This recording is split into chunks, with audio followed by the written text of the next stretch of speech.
Makadi henyu mhuri yeZimbabwe, ndinokugamuchirai kwose kwamuri.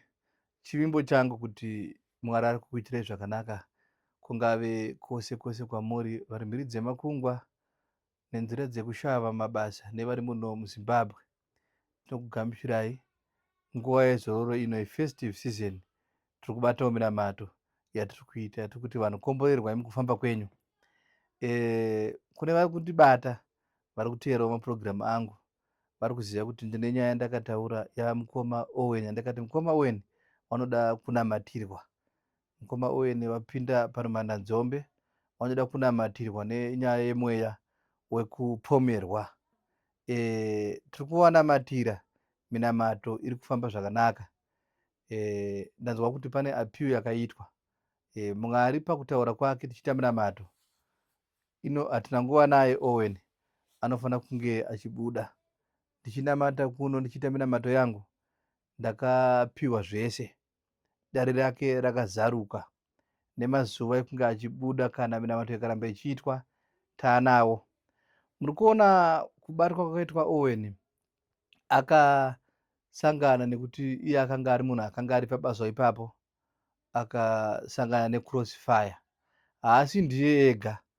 Paminamato yandaita ndaona kuti vanhu 4 vamwe vakatobatwa vasina mhosva, kusanganisira muridzi wemota yakaenda kunorobha akangoingwawo, sekutaura kwaita mweya mukutarisa kwangu, akangoingwawo nemarobharis.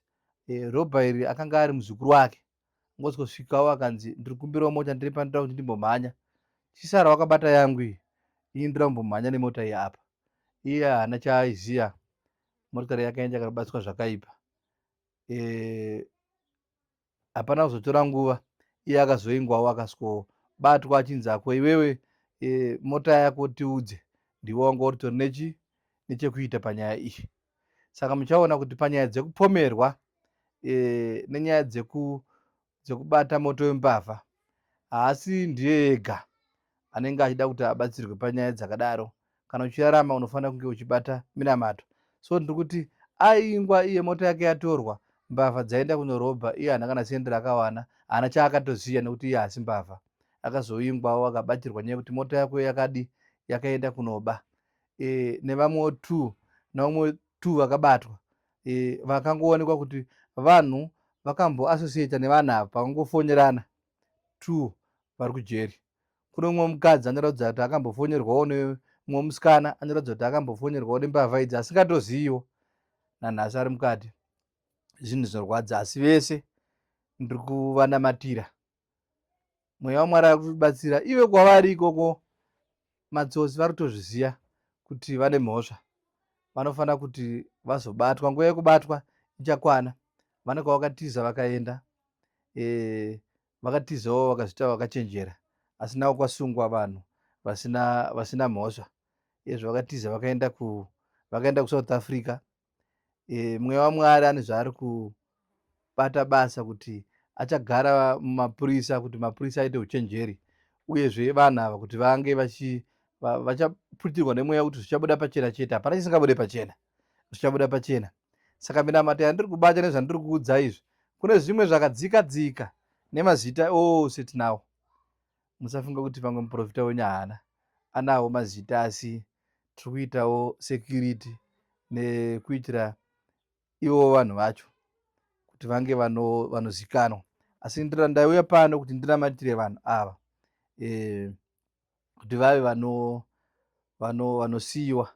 Vese vanhu vari mukati handisi kuona vari vanhu vane mhosva, kunyanya nemusikana wemukadzi apinda pakaomarara.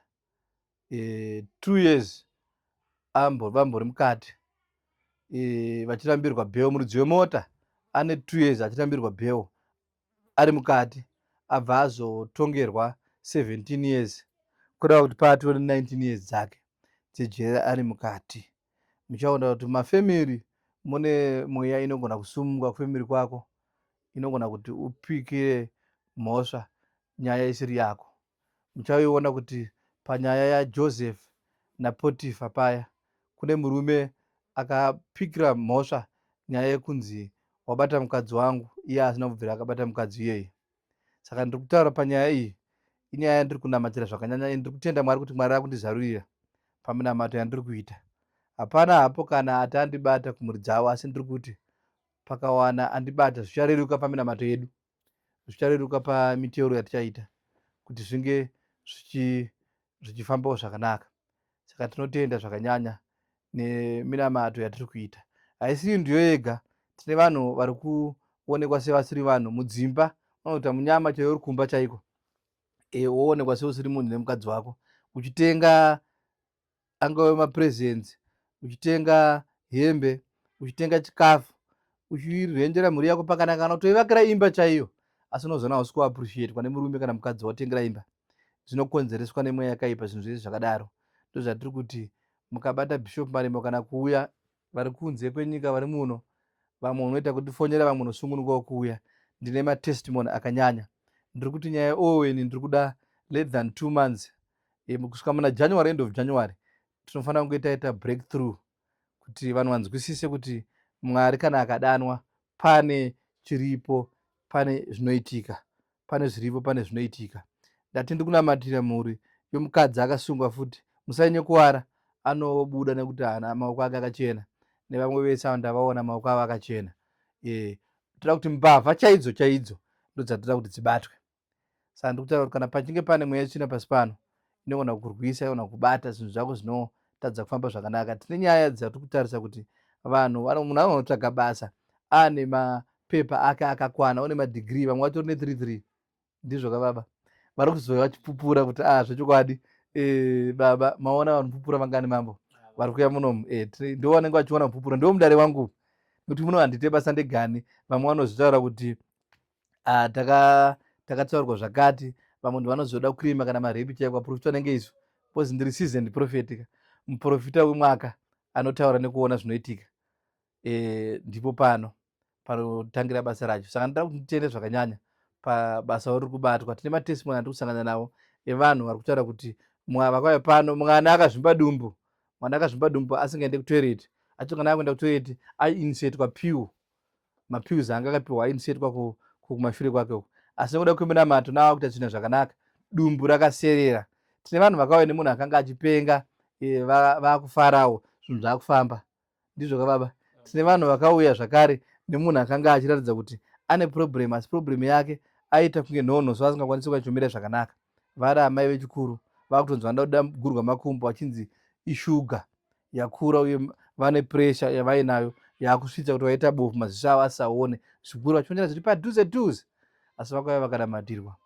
Mazuva ano vakuti vachitofamba vega kuzonamatirwa, nekuti vakuto munhu apora, vakutogona kutodhiraivha, vakutodii. So tinotenda mbiri kuna Mwari kubudikidza neminamato yandiri kuita pano, marapaona. Saka tiri kuti minamato yatoda kuti fambe. Ndine nyaya yandapinda zvakare kutanga kushanda, ichadzoka futi setestimony.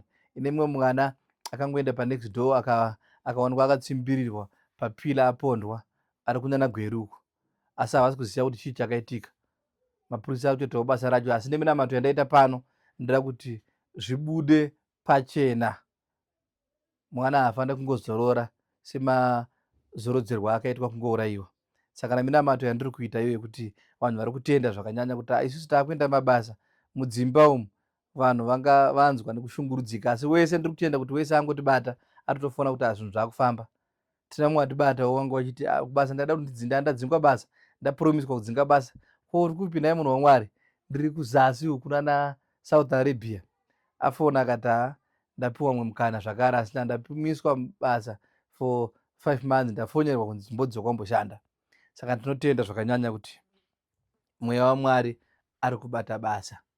Saka tiri kuti vese vane zvavanetsa, torai mukana wekundibata, tigone kunge tichibatsirana. Tine munhu wandaa tichibatsira anga ane chirwere zvakare chekudonha, mhuri yacho yatoya iye nhasi mande uno, nhasi ari nezviro kumanheru ndopakauya, nhasi makuseni vauya vamwe vacho kuti vachitenda kuti aiwa munhu anga achidi, anga ane problem yekudonha, everyday kumanheru asati mboti anga adonha, ombogwina dzinguva zhinji anozorara asina kudya, achigwina baba vachigwina, vapererwa, vatambudzika. Asi kubva zvakauya pano vari kupupura kutenda Mwari. Saka naizvozvo tinotenda, Tingoti wese anenge asungunuka ane zvaamutambudza, ayo musanyanye kutya. Bishop Prophet Marimo wane mabasa avari kubata, ari kutendwa nekupupurwa nekuonekwa nenyika. Zvekuti iwo warwarirwa kana kuti wadzingwa basa kana kuti imba yako haisi kumira zvakanaka, paunozoya pano wanosungunuka chipa testimony, vanhu vachinji vazvinzwisise. Asi nguva zhinji paunozobatwa nedambudziko rekuti iwewe warwara, kana kunzi kenza yaramba kurapika, kana kuti wadzingwa basa, kana kuti nehama yako yarwara, kana kuti wapomedzerwa mhosva yausina kuita, ndopauchazoona kuti hazvechokwadi. Munhu waMwari kana achiti uyai kumunamato, anobatsira.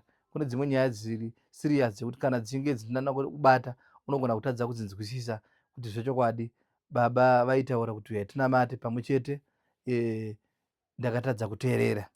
Saka inguva yandiri kuti aiwa, tiri kunamata, minamato iri kufamba zvakanaka, vanhu vari kupupura, nazvino tinotenda. Pane mhuri dzandataura idzo, kana makasungunuka kundibata, sungunukai kundibata, tibatsirane zvinhu zvifambe zvakanaka. Ndireva nemapepa anga achiramba ekunze vazhinji, munhu anowana kutoenda ikokuya achitarisirwe basa, mapepa anoswikoramba aikokuya osvikoita kana 4 or 5 years achitsvaga basa achirishaya. Vazhinji vari kusungunuka kuti pavangotibata wotonzwa munhu akupupura kuti munhu waMwari mufunge, pandanga kubatai paenda wana basa. Naizvozvo tiri kuzvitenda kupupura kwakadaro, Mwari ari kuita chinhu chakanaka. Kana ari mamereji hatichataura semuna December munomu, tainvite kwakawanda baba. Saka muri kuona masaturdays atinonyanya kuwanika tanzwa nekudedzwa michato, nekuti vanhu vanenge vachipupura vachiti baba uyai kwedu, baba uyai kwedu. Nanhasi tiri kungotenda. Aiwa, mhuri yeZimbabwe, komborerwe kwamuri. Vane matambudziko, sungunukai kutibata, tibatsirane. Hakuna chinonzi hachiite. Muno naJehovha wedu watinonamata, neminamato yatinoita pano, zvinhu zviri kufamba zvakanaka. Saka kuti wanetswa, tisunungukirei, tisunungukai kutibata. Tine minamato yemakii, ndizvo kababa. Vanhu vanga vachitenda zvakanyanya nemakii atiri kugadzira paminamato yevanhu. Vanhu vanga vakutobvunza kuti tinahama yedu iri kwakati, zvinoita yatikuitire. Chiori kunze unongoti pasita remunhu wako, totogadzirisa imba yako yacho yotofamba zvakanaka, tozoti tatolokerato, zvinhu zvakutofamba. Murume wako kana mukadzi wako haachagona kunge achiwaya waya, akugarawo panzvimbo. Saka naizvozvo, aiwa, ndinotenda. Komborerwai. Amen.